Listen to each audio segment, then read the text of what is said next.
여러분 안녕하십니까? 뉴스투데이 제주입니다.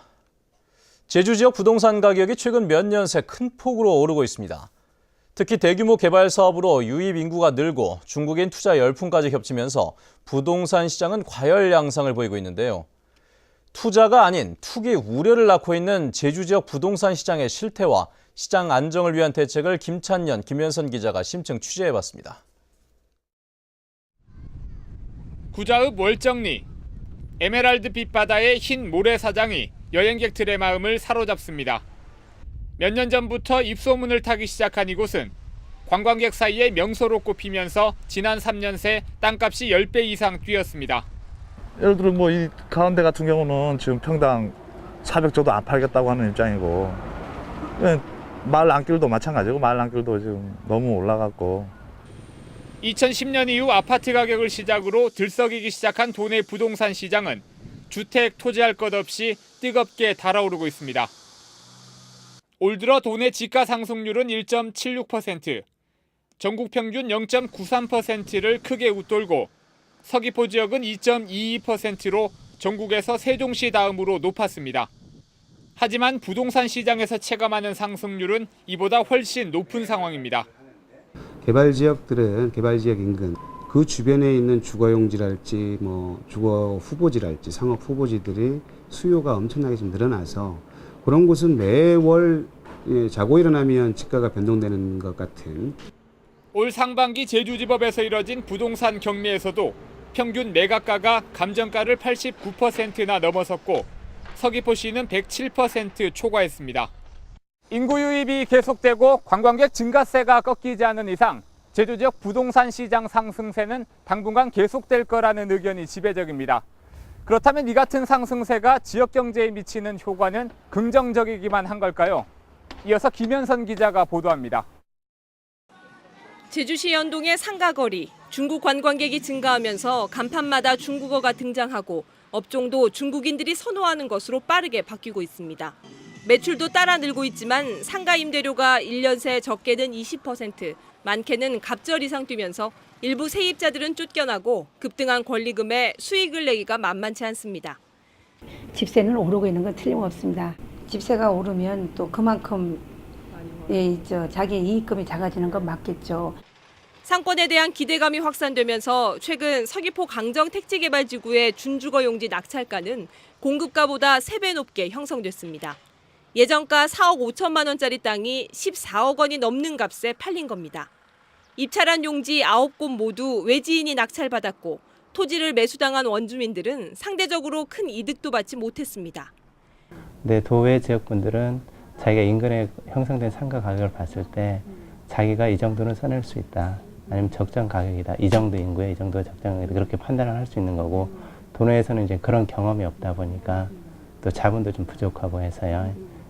관광객 증가와 인구 유입 확대 등 부동산에 대한 수요가 계속 늘면서 투기 수요까지 가세해 부동산 가격은 천정부지로 치솟아 영세 자영업자들은 쫓겨나고 지역 주민들은 건물이나 토지 구입에 부담을 느낄 수밖에 없습니다.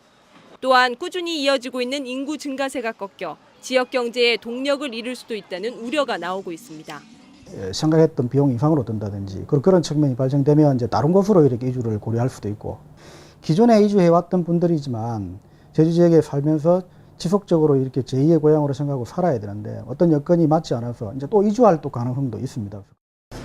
관광시장은 성장을 거듭하고 제주 지역 인구는 최근 6개월 새만 해도 8천 명이나 늘었습니다. 인구 100만 시대에 대비한 도시계획과 개발 방식 전환에 대한 논의의 시작이 부동산 과열을 시킬 수 있는 단초가 될 것으로 보입니다. MBC 뉴스 김현선입니다. 원희룡 도정의 첫 조직 개편안이 결국 제주도 의회에서 제동이 걸렸습니다. 정원이 2배 늘어난 서울 본부가 정치 낭인들의 안식처로 전락하는 것 아니냐는 비판까지 나왔습니다. 현재훈 기자가 보도합니다. 제주도 조직 개편안 가운데 서울 본부가 도의회에서 최대 쟁점이 됐습니다. 본부장 직급을 4급에서 3급으로 올리고 정원을 9명에서 18명으로 무려 2배나 늘렸지만 달라진 업무가 없기 때문입니다. 사실상 일은 그대로 하면서 사람만 늘리는 꼴이라는 비판이 나왔습니다. 이거 소환 사무를 똑같이 해놓고 18명 갖다 놓고 저번에 구명할 때 이혼하고 사급비 돈 똑같이 일하겠다. 이거는 우리 의회 너무 무시하는 거 아닙니까? 정원이 8, 9명 수준인 다른 지자체와 비교해도 조직이 너무 비대하고 7명 정원의 4, 5급 직급에 대한 개방형 직위 확대에 대한 우려도 나왔습니다. 공무원이 아닌 외부 측근을 위한 자리라는 겁니다. 우려를 하자면 이런 지적이 있습니다. 사실은 정치낭인들이 안식처가 될 거 아니냐, 서울본부가. 긍정적인 의견보다는 부정적인 의견이 크고 제주도정 중심이 아니라 서울 중심적인 그런 조직 개편의 지적도 많습니다.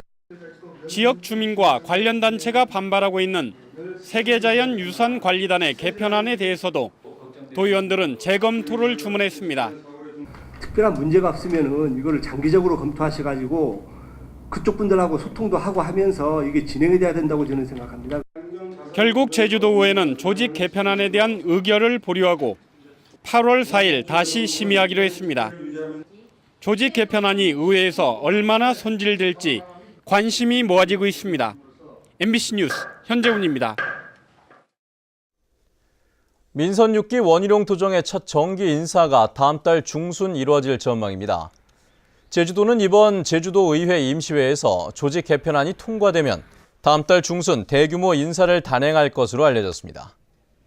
원희룡 지사는 최근 공직자 교육에서 시대가 바뀌었다는 느낌을 줄 수 있도록 인사를 하겠다고 말했는데 제주도는 도청 국장급과 행정시 과장급 이상 전원 교체를 기본 원칙으로 정한 것으로 알려졌습니다. 누구나 중요하다는 것은 알면서도 막상 하려면 쉽지 않은 것이 헌혈이죠. 그런 헌혈을 490번 넘게 한 70대 할아버지가 있습니다. 나이 제한으로 이번에 마지막 헌혈을 했다고 하는데요. 이소연 기자가 만나봤습니다. 올해 71살의 김상철 할아버지. 28년 동안 매달 헌혈을 한 김 할아버지의 팔에는 이웃 사랑을 실천한 자국이 선명합니다. 지금까지 헌혈 횟수는 490번. 전국에서 8번째로 많습니다.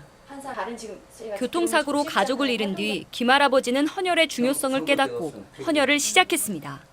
형님 네 분이 교통사고로 돌아가셨어요. 그래서 수혈 많이 받고 그때부터 혈액의 중요성을 알게 돼가지고 저도 건강하면 할 수 있는 헌혈이기 때문에 헌혈로 좀 봉사하자 해가지고 김 할아버지는 491번째이자 생애 마지막 헌혈을 하기 위해 헌혈의 집을 찾았습니다. 혈액관리법상 만으로 69살이 넘으면 헌혈을 할 수 없기 때문입니다. 2주에 한 번씩 1시간이나 되는 시간을 오랜 기간 동안 저희한테 할애해 주신 것에 대해서 저희 굉장히 고맙게 생각하고 있고요. 도움이 필요한 이웃에게 헌혈증을 줄 때 가장 뿌듯하다는 김 할아버지. 마지막 헌혈이 못내 아쉽기만 합니다. 나이 때문에 더 할 수 없다는 게 좀 안타깝네요. 그동안 많은 보람을 느끼고 살았는데 지금 나이로 제한되게 해서 더 못한다는 게 정말. 다른 사람의 생명의 불씨가 꺼지지 않도록 자신이 가진 뜨거운 피를 나눠온 김상철 할아버지. 진정한 이웃 사랑과 나누는 삶의 의미를 되새기게 합니다. MBC 뉴스 이소연입니다.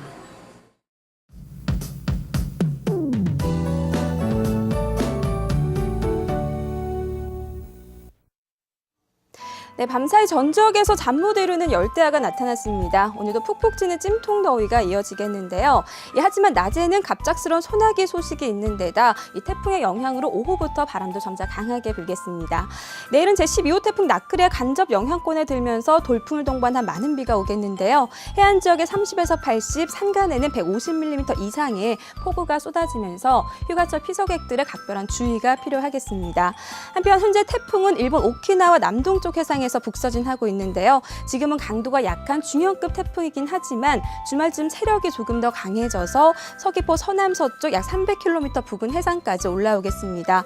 제주도가 이번 태풍의 직접 영향권에 드는 만큼 피해 없도록 철저한 대비를 미리 하셔야겠습니다. 다음은 자세한 지역별 날씨입니다.